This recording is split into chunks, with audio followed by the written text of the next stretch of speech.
Hey, welcome back to the channel. I'm Trent, and today we're going to be tying another fly out of Mary Orvis Mulberry's book. Oh, kind of glare.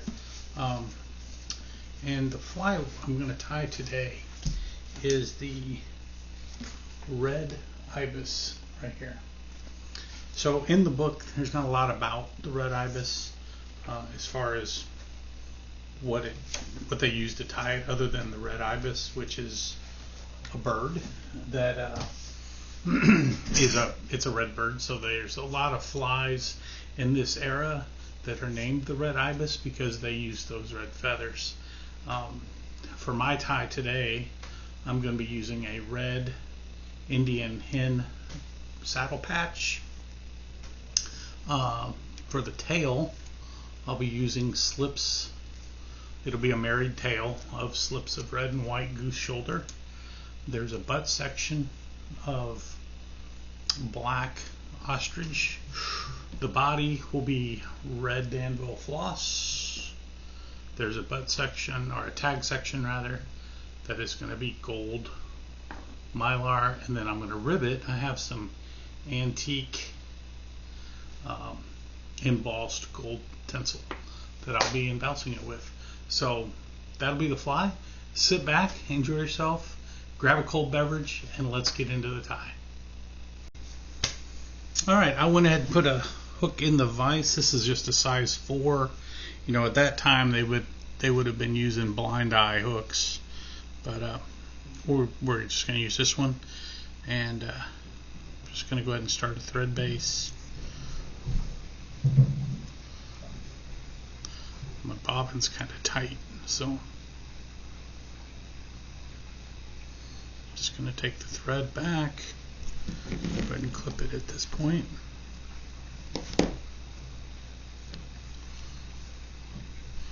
And I'm going to start this fly right here, not quite to the barb, but right where the barb goes into the point.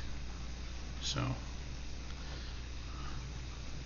I want gold to show, and I'm just using some of that gold tinsel, that mylar I showed you. I want the gold to show, so of course gold will be touching the shank of the hook.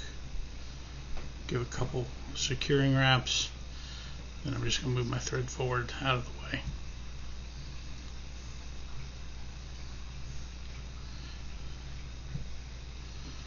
So if you're doing this and you do what how I tell you to put the color you want to show, touching the shank of the hook, and you do that and it doesn't come out the way you think it's showing, the color you want it to show, wrap it the other direction. Because if you can tie it on right, but if you start it off in the wrong direction, then that'll happen.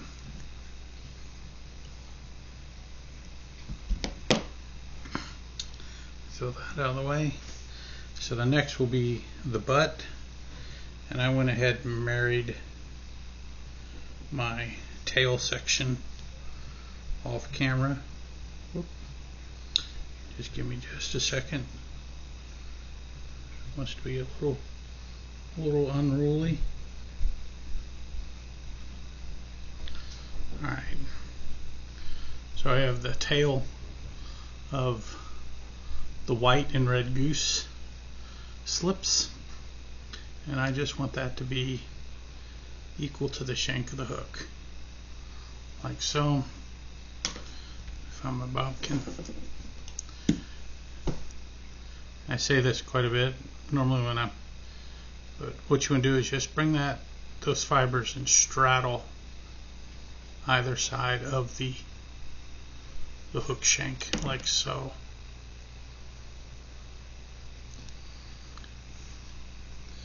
Then a quick wrap, just kind of pinch, give it some torque, downward pressure.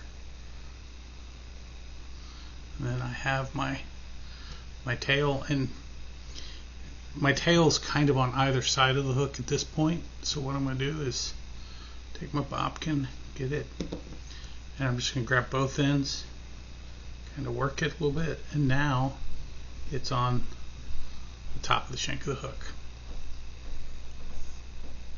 So we'll bind all these fibers down because this is a floss body and I don't want to clip it and give a weird bump in the body, in the floss body. So we're just going to wrap that up forward. And again, I'm wrapping it on my side of the hook primarily because it's one of those bend back loop eyes on this hook, and I want to fill in that space. So let me just get all that bound down real good. So the next thing we're going to do is we're going to tie in some ostrich. So you kind of got to be a little picky when you pick this out. You don't want it some of these really huge pieces, but you don't want to use the tiniest either. So just picking out a section, and I'm going to tie it in.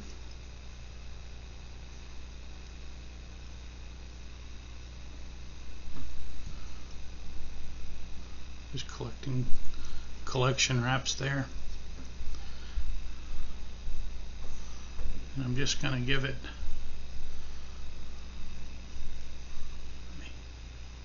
kind of pomade it, get those materials coming up.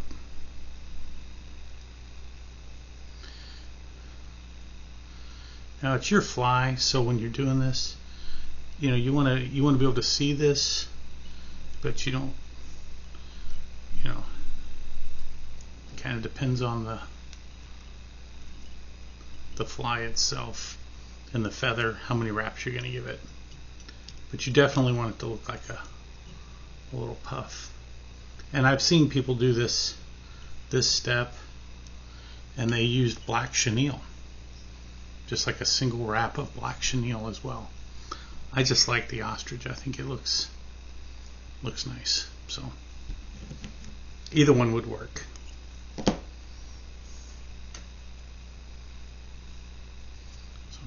Just bind that down nice and tight.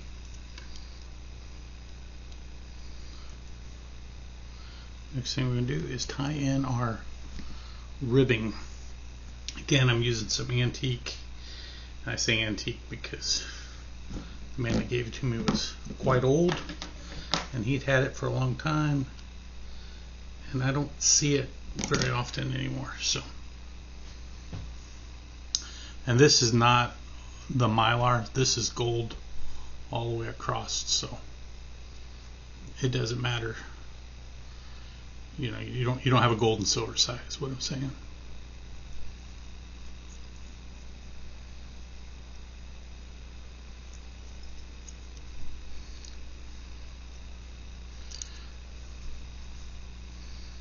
And we're just gonna come forward to where we're gonna want to start our floss.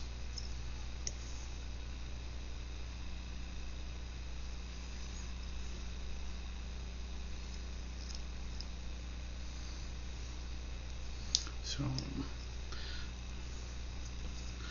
I'm going to use 2 strands of this Danville 4-strand floss. Just wet it to keep it together. It's a little easier to tie in that way. I'll leave my thread forward. Then I'm just going to wrap the body in touching wraps, moving backwards to the ostrich butt. I've got quite a bit of material here, so I'll probably do some extra wraps just to fill out the body a little more, give it a little bit more of a substantial look to it. Now I like to tie this in red with a bright red body, but I've seen it tied in a maroon and it actually looked pretty sharp too. I like that, but I think the Red Ibis is just a big red fly, which again, you know, red and white for a bass fly is a even to this day is a proven color to catch fish. So I see no reason, if an individual was wanting to take this fly out, you know, throw it on their fly rod today, that it wouldn't catch a fish. I'm just building up a little bit of a tapered body here, moving forward.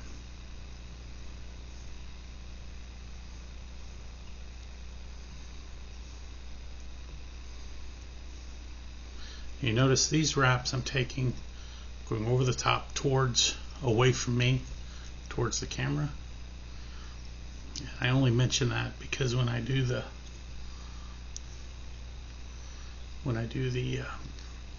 rib, I'm gonna go in the opposite direction. Now my body looks pretty smooth, but we can make it look better. This is just a varnisher, and you can rub it on there and really works those fibers and helps to smooth everything out. Okay, so I went towards me, or away from the camera, so now I'm going to come towards me with these wraps.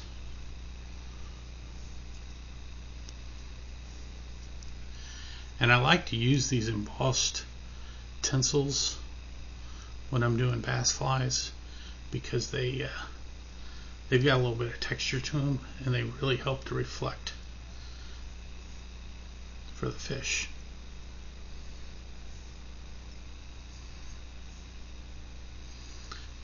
And this is a metal, so you can just work it back and forth.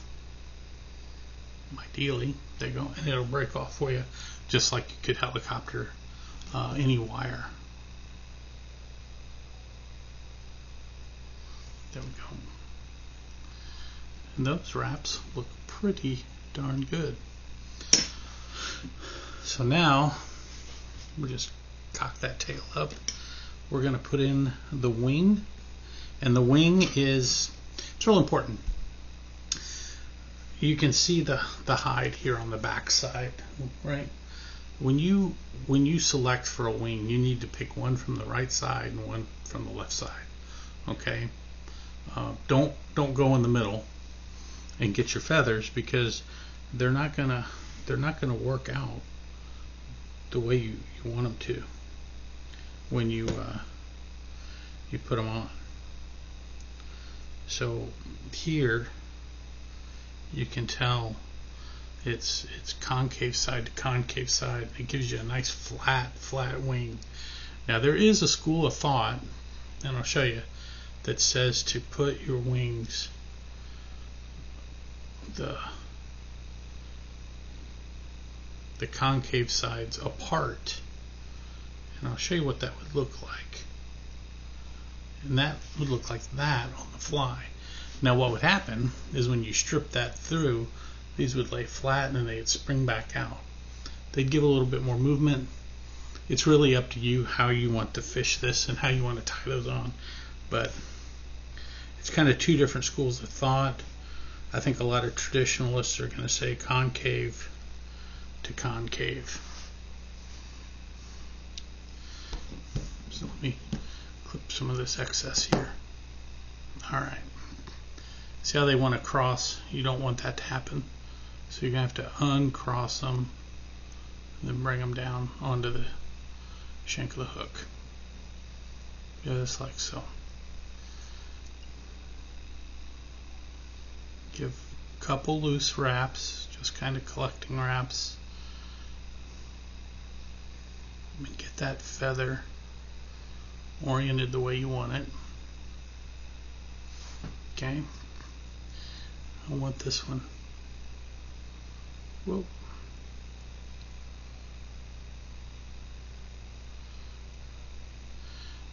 And when you're dealing with full-size feathers, it takes a little bit to get them right. They usually don't just fall on the way they're supposed to. So I'm going to bind that down nice and tight, like so. We have the, so let me clip this excess.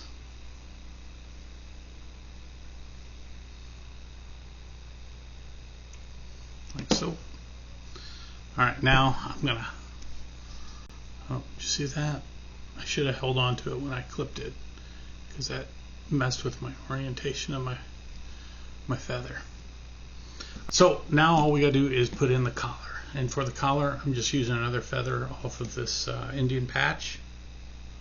And I've already taken the feather and got it kind of manipulated down, and I clipped off where I'm going to tie in. So the tie-in point, what I'm going to do is I'm just going to take the feather and put it right up against the shank of the hook on the underside, always on the underside, and then I'm going to come up and over it, capture 2 wraps, 3, 4, 5, just secure it and close up all that.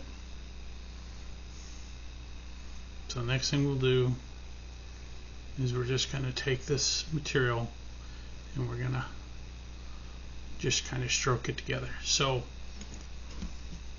I'm going to stroke and hold it like so, and stroke and hold it, and this is, the wrap is in front of the previous one, and then stroke, hold it down like so, and then one last one and hold it. Alright,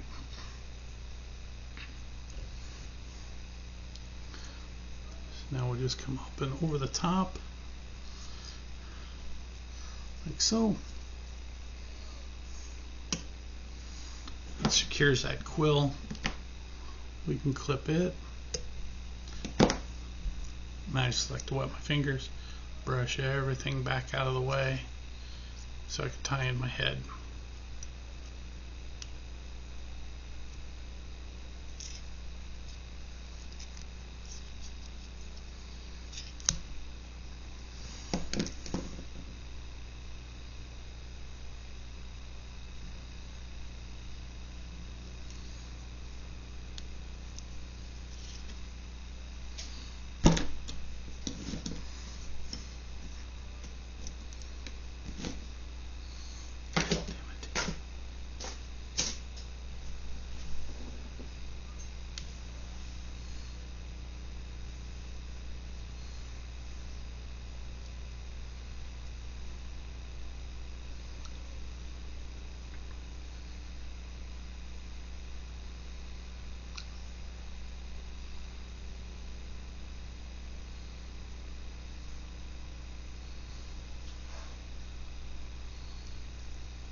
Alright, so all we're going to do now is we got the hackle quill clipped off. We're just going to brush back that just so we can get to the head and tie us in a nice clean head on this fly.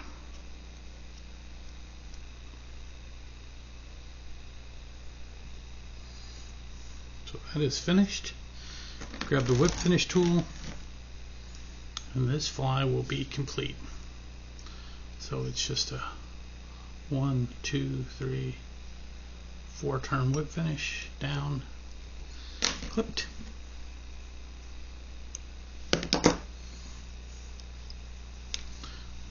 Last but not least, a little bit of Sally Jansen's Hard as Nails.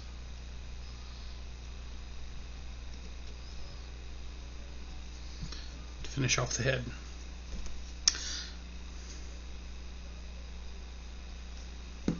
So, thanks for watching. This was This is the Ibis. This is another one of Mary Orvis Marbury's books, or flies rather.